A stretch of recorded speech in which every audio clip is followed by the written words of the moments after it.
Smart people, dare to be different. So is there any formal relationship between the government and the private sector? As you go forward, you want to reduce the size of the government sector, which we call the public sector, and increase the size of the private sector. It has been the slow growth of the private sector that has made it difficult for young people to find jobs, because over the years, government has made credit available. It has created all kinds of incentives for the private sector to take the opportunity and grow. But the growth in that sector has not been as robust as we expected. It's because of various factors. It's partly our culture. I mean, people don't feel comfortable talking about this, but I think I should say it. It's partly our culture. We like to own our businesses ourselves. We don't want to go into partnerships and all that. So even when our business has grown beyond our ability to manage it, we still want to cling on to management of the business. And so you find that most Ghanaian businesses, touch wood, the day the owner drops dead, that is the end of the business. I mean, family come and quarrel over the business, and before you see, they've sold off everything.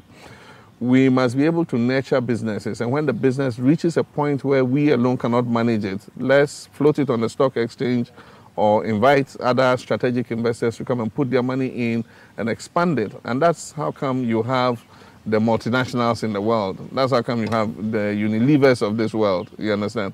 There are some Ghanaian businesses that can grow and become the Unilevers of this world. But because we want to keep it to ourselves, we're not able to go beyond that. Now, there's also too much focus on credit. Everybody says we have a difficulty with access to credit. But credit is not all. You can give a person as much credit as he wants. If he does not have the entrepreneurial skill to run the business, it will fail. Exactly. And so we focus on credit at the expense of entrepreneurship, and these are some of the problems we have. But going forward, I mean, it looks like our investment portfolio is expanding.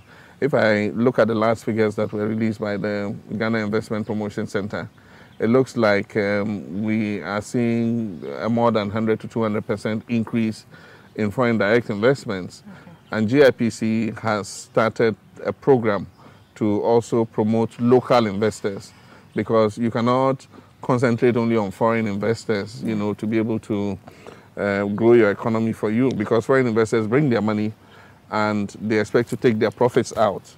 And then also at the least sign of trouble, they are the first to grab their money and run away. But when you have more indigenous investors, this is where they come from.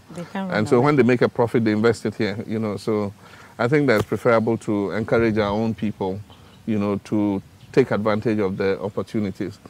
Most of the time, we don't see the opportunities, even though the opportunities exist. And then you have somebody come from outside and come and see the opportunity, and then he starts to take advantage of it. Yeah. And then we start to complain and say foreigners are taking over everything, But we have Ghanaians. I mean, there's some 1% of Ghanaians or 2% of Ghanaians, almost 500,000 people who are really wealthy and can take advantage of the opportunities that this country is offering. But they like to invest in the very traditional. A lot of our people like to trade. Yeah. I mean, a shipload of rice is a shipload of rice. You can see his money and track his money. But we need to invest in agriculture. We need to invest in manufacturing, and some of those other sectors. So you believe the NDC can lead us to the promised land as they promised us during the campaign? The NDC will lead us to the promised land. Not can, will lead us. I hope so. Yes, I think that President Mills is doing a fairly good job as president. One of the major things he has going for him is his integrity. I mean, he's a person who's trustworthy. And I think that all decisions he takes are done in the best of faith. I am a member of his cabinet, and I know how consultative he is, when it comes to decision making. And I believe that in improving the lives of people in the various segments of our society in agriculture, we're making progress in terms of increased food production. If you notice, for the first time in many years, it's the food basket that is exerting downward pressure on the inflation index. It shows that we are making progress in agriculture, and we're going to make even more progress in that sector. If you look at other segments like services are expanding. Manufacturing is a bit sluggish, but I think that with time things would expand. In the infrastructural sector, we're doing electrification, we're working on the roads, we're providing water to the people. I'm sure that by 2012, the people of Ghana would have seen that President Mills has done enough to deserve a second term in office. I want to pick your view on the foot soldiers. You know, they're always angry, they're always complaining that government is not giving them attention and all of that. It's a new phenomenon. Yes. Indeed, in our party, traditionally we don't call our activist foot soldiers. I don't know where that coinage has come from, but we either called our party supporters and activists, or we call them cadres. You know, the foot soldier phenomenon, I think, comes more from the MPP side, but well, let's describe them as foot soldiers. So they've adapted the name so that we understand what we're talking about. These are party activists who believe that they sacrificed and participated in bringing the party to power.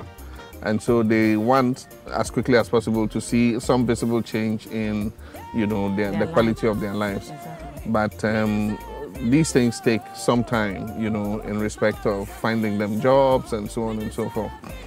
And so what I think is lacking is that we have not systematized a process of training for our activists to understand the ideals the party stands for. And so in that sense, we must blame ourselves. We must have a process where we bring our young people who are members of the party or activists of the party and train them what social democracy is about, what the party expects of them, you know, and what the process of economic development is, and how they can position themselves so that they can take advantage of the opportunities that government is rolling out. You find that a lot of these activists probably don't have any skills or haven't completed even basic education, you know, so their opportunities for employment are very limited. You get my point? And so you need to train them and retrain them and provide them the skills, you know, with which they can find employment. So these are some of the things that we're going to brainstorm on. I told you we're coming up, we're going to have a major party activity. It's going to bring party and government together, and we're going to brainstorm on what the way forward is. Smart people always